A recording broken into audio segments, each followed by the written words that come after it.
chapter 26. Courtesy and reserve. Courtesy begins in the home.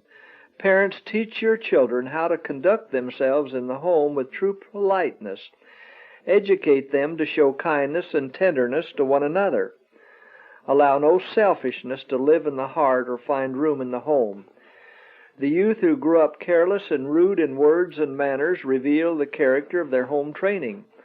The parents have not realized the importance of their stewardship, and the harvest they have sown they have also reaped. Principles of heaven to pervade. The principles of heaven are to be brought into the government of the home. Every child is to be taught to be polite, compassionate, loving, pitiful, courteous, tender-hearted. When all are members of the royal family, there will be true politeness in the home life. Each member of the family will seek to make it pleasant for every other member.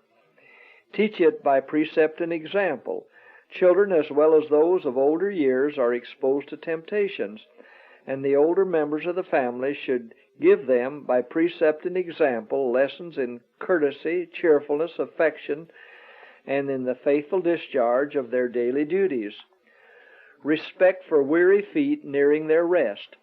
And God has especially joined tender respect toward the aged. He says, "The hoary head is a crown of glory, if it be found in the way of righteousness," Proverbs 16:31. It tells of battles fought and victories gained, of burdens borne and temptations resisted. It tells of weary feet nearing their rest, of places soon to be vacant. Help the children to think of this, and they will smooth the path of the aged by their courtesy and respect, and will bring grace and beauty into their young lives as they heed the command to rise up before the hoary head and honor the face of the old man. Leviticus 19:32. Teach reserve and modesty. Pride, self-esteem, and boldness are marked characteristics of the children of this day, and they are the curse of the age. The most sacred lessons of modesty and humility are to be taught to the children both at home and in the Sabbath school. Will you, to whom I now address these words, take heed to the instruction given you? Let the youth take warning. Let them not be forward in conversation, but be modest and retiring.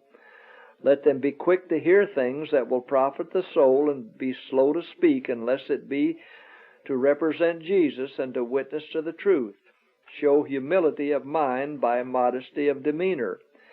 A guard to virtue. Cherish the precious, priceless gem of modesty. This will guard virtue. I feel impelled by the Spirit of the Lord to urge my sisters who profess godliness to cherish modesty of deportment and a becoming reserve. I have inquired, when will the youthful sisters act with propriety? I know there will be no decided change for the better until parents feel the importance of greater carefulness in educating their children correctly. Teach them to act with reserve and modesty.